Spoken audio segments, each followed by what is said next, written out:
ভাবুন তো আপনি নিজের চোখে একটা মার্ডার দেখলেন, যখন ব্যাপারটা সবাইকে জানালেন কেউ আপনার কথা বিশ্বাস করলো না, সবাই বলল যে আপনি ভুল দেখেছেন, তখন আপনার কাছে কেমন লাগবে? ঠিক এই ফিলিংস নিয়ে নেটফ্লিক্সে এসেছে দ্য ওমেন ইন কেভিন 10। আজকের ভিডিওতে আমরা কথা বলবো কেইরা নাইটলি অভিনীত psychological thriller cinema the women in Kevin 10 নিয়ে, যে সিনেমাটা পরিচালনা করেছেন সাইমন স্টোন।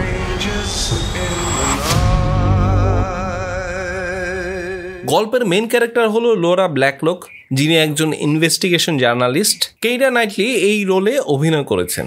লোকে তার প্রফেশনাল কারণে ভয়ঙ্কর সব অপরাধীদের সাথে ডিল করতে হয়, আর এমনই একটা বিভৎস ইভেন্টের কারণে সে মানসিকভাবে একদম ভেঙে পড়েছে। আর এই ট্রমাটিক অবস্থা থেকে বের হবার জন্য সে তার পরবর্তী অ্যাসাইনমেন্টটা নেয় একটা লাক্সারি ক্রুজ শিপের উদ্বোধনী যাত্রায়। মূল যে উদ্দেশ্যটা সেটা হলো একটা ব্রেক নেওয়া, মন মানসিকতাকে একটু ভালো করা। কিন্তু প্রথম রাতেই সব কিছু এলোমেলো হয়ে যায়। মাঝরাতে হঠাৎ করে তার ঘুম ভেঙে যায়। সে নিশ্চিত যে পাশের কেবিন মানে কেভিন 10 থেকে সে একটা চিৎকার শুনেছে আর দেখেছে কাউকে সমুদ্রের মধ্যে ফেলে দেওয়া হচ্ছে। পাগলের মতো সে ব্যাপারটা ক্রুজের সিকিউরিটিকে জানায়, কিন্তু তারা বলে কেভিন 10 নাকি খালি ছিল, সেখানে কোনো প্যাসেঞ্জারই ছিল না। এখন সবাই লোকে সন্দেহের চোখে দেখতে থাকে। তার যে অ্যাংজাইটি ছিল, তার যে পাস্ট ট্রমা, সেসব নিয়ে সবাই তাকে প্রশ্ন তুলে। সবাই ভাবছে যে লো বোধহয় হেলুসিনেট করছে, কিন্তু লো নিজে তো জানে সে যা দেখেছে তা সবই সত্যি। এখন তাকে প্রুভ করতে হবে যে আসলে একটা মার্ডার হয়েছে, আর যে কিলার সে এই শিপেই কোথাও লুকিয়ে আছে।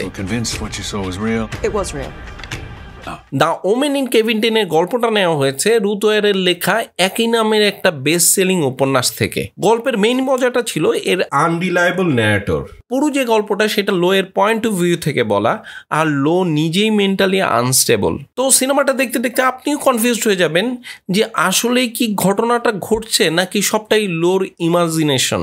গল্পের এই প্রেমিসটা বেশ শক্তিশালী। একটা ক্লোজড স্পেসে একটা ক্রাইম ঘটেছে, আর আপনি ভাবছেন যে আপনি ওইটা দেখেছেন, কিন্তু কেউ আপনাকে বিশ্বাস করছে না। অপরাধী এমন একটা পরিবেশ তৈরি করেছে যে আপনি আপনার নিজের চিন্তা ভাবনার উপর নিজে সন্দেহ করা শুরু করলেন। এই যে ব্যাপারটাই, এটাকে বলা হয় গ্যাস লাইটিং। আর এই গ্যাস লাইটিং ব্যাপারটাই ছিল ওমেন ইন কেভিন 10 এর মূল থিম। এই সিনেমায় লো যখন বলছে সে একটা ক্রাইম হতে দেখেছে, তখন জাহাজের সবাই, বিশেষ করে পাওয়ারফুল পুরুষরা, তাকে মেন্টালি আনস্টেবল বলছে। বর্তমান যে সমাজ সেটাতে এটা খুবই কমন একটা জিনিস। নারীদের কথা প্রায় ইমোশনাল বলে উড়িয়ে দেওয়া হয়। এখানে আরেকটা ইম্পর্টেন্ট থিম হলো ট্রমা আর মেন্টাল হেলথ। লোর যে পাস্ট ট্রমা সেটা কিভাবে তার প্রেজেন্টকে এফেক্ট করছে সেটা বেশ ভালোভাবেই দেখানো হয়েছে। তার যে অ্যাংজাইটি সেটা কি একটা উইকনেস, নাকি এই এক্সট্রা অ্যালার্টনেসই তাকে সত্যের কাছাকাছি নিয়ে যেতে সহায়তা করছে? এইরকম নানা প্রশ্ন সিনেমাটা আমাদের সামনে তুলে ধরে। সিনেমার যে ফার্স্ট একটা সেটা দারুণ। লোর যে ভালনারেবিলিটি, তার ট্রমা, অ্যাংজাইটি সব কিছু খুব ভালোভাবেই সেট আপ করা হয়েছে। আপনি তার ক্যারেক্টারের সাথে খুব ভালোভাবেই কানেক্ট করতে পারবেন। কিন্তু সমস্যা শুরু হয় সেকেন্ড অ্যাক্ট থেকে। সেকেন্ড অ্যাক্টে এসে যখন ইনভেস্টিগেশন শুরু হয় তখন তার পেসিংটা আনইভেন হয়ে যায়। থ্রিলারের ক্ষেত্রে যে একটা কনস্ট্যান্ট টেনশন দরকার সেটা পুরোপুরি মেনটেন করা হয় না এখানে। আবার যে ক্লাইম্যাক্সটা সেটাও আমার কাছে একটু প্রেডিক্টেবল লেগেছে। আপনি যদি থ্রিলার মুভি বেশি দেখেন তাহলে ক্লাইম্যাক্সটা আগে থেকে আপনি অনুমান করতে পারবেন যে সামনে কি হতে যাচ্ছে।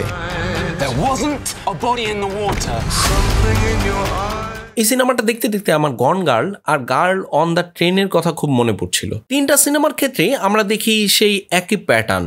একজন ফিমেল প্রোটাগনিস্ট থাকে আর যার কথা কেউ বিশ্বাস করছে না। দ্য গার্ল অন দ্য ট্রেনের সাথে এই সিনেমার সিমিলারিটি সবচেয়ে বেশি। সেখানেও যে মেইন ক্যারেক্টার সে একটা ক্রাইমের উইটনেস, কিন্তু তার মেমোরি থাকে আনক্লিয়ার। কেউ তাকে ঠিক বিশ্বাস করে উঠতে পারছে না।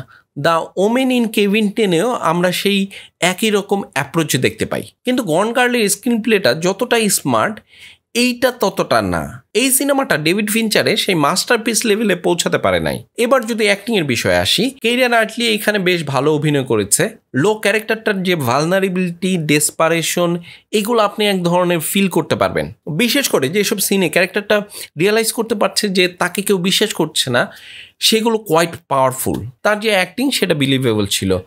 কিন্তু সমস্যাটা হচ্ছে তার ক্যারেক্টার রাইটিং তাকে খুব শাইন করতে দেয় নাই। লোর যে ক্যারেক্টার আর্টটা ছিল সেটা তেমন গ্রোথ দেখায় না, শুরু থেকে একদম শেষ পর্যন্ত সে একটা সেম ইমোশনাল স্টেটে থাকে। এটার যে আগের কাজগুলো আছে যেমন প্রাইড অ্যান্ড প্রেজুডিস, অ্যাটনমেন্ট, সেইগুলোতে আমরা তার রেঞ্জ দেখেছি।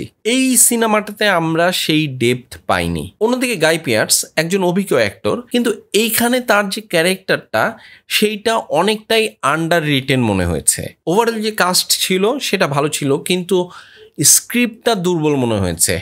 আর এইটাই ছিল এই সিনেমার সবচেয়ে বড় সমস্যা।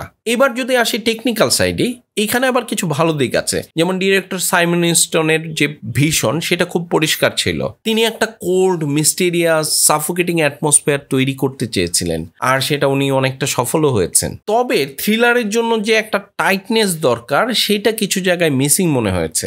সিনেমাটোগ্রাফি এই সিনেমার একটা স্ট্রং পয়েন্ট। ক্রুজ শিপের ন্যারো করিডোর, বন্ধ ক্যাবিন আর সীমাহীন সমুদ্র সবকিছুকেই খুব ভালোভাবে ক্যাপচার করা হয়েছে। ক্লোজ শটের মাধ্যমে লোর যেই দমবন্ধ ইমোশন সেটা দর্শকদের মাধ্যমে ছড়িয়ে দেয়া গেছে।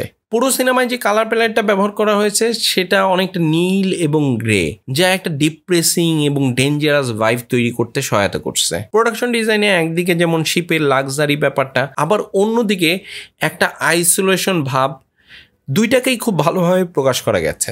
The women in the Kevin 10 এর ব্যাপারে আমার যে পার্সোনাল এক্সপিরিয়েন্স সেটা হচ্ছে এই সিনেমাটাকে আমার একটা এভারেজ থ্রিলার মনে হয়েছে। শুরুটা যেভাবে হয়েছিল সেটা খুবই প্রমিসিং ছিল, কিন্তু মাঝখান থেকে আবার গল্পটা কেমন জানি খেই হারায় ফেলে এবং অনেক বেশি প্রেডিক্টেবল হয়ে যায়।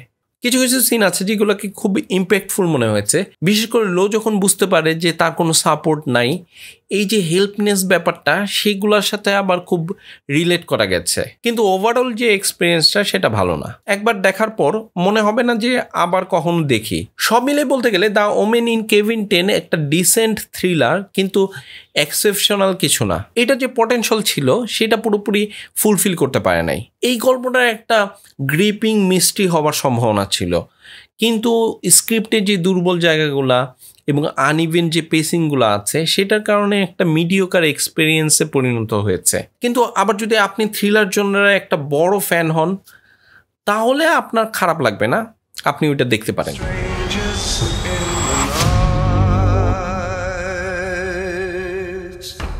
এই ছিল দ্য ওমেন ইন কেভিন 10 নিয়ে আমার রিভিউ। আপনারা যারা সিনেমাটা দেখেছেন তাদের কাছে কেমন লেগেছে তা কমেন্টে জানাতে পারেন। যারা এখনও দেখেনি তারা নেটফ্লিক্সে গিয়ে দেখে নিতে পারেন। আমার এই ভিডিওটা ভালো লাগলে লাইক শেয়ার করুন। এই ধরনের আরও ভিডিও দেখতে চ্যানেলটিকে সাবস্ক্রাইব করতে পারেন। দেখা হবে পরে কোনো রিভিউতে।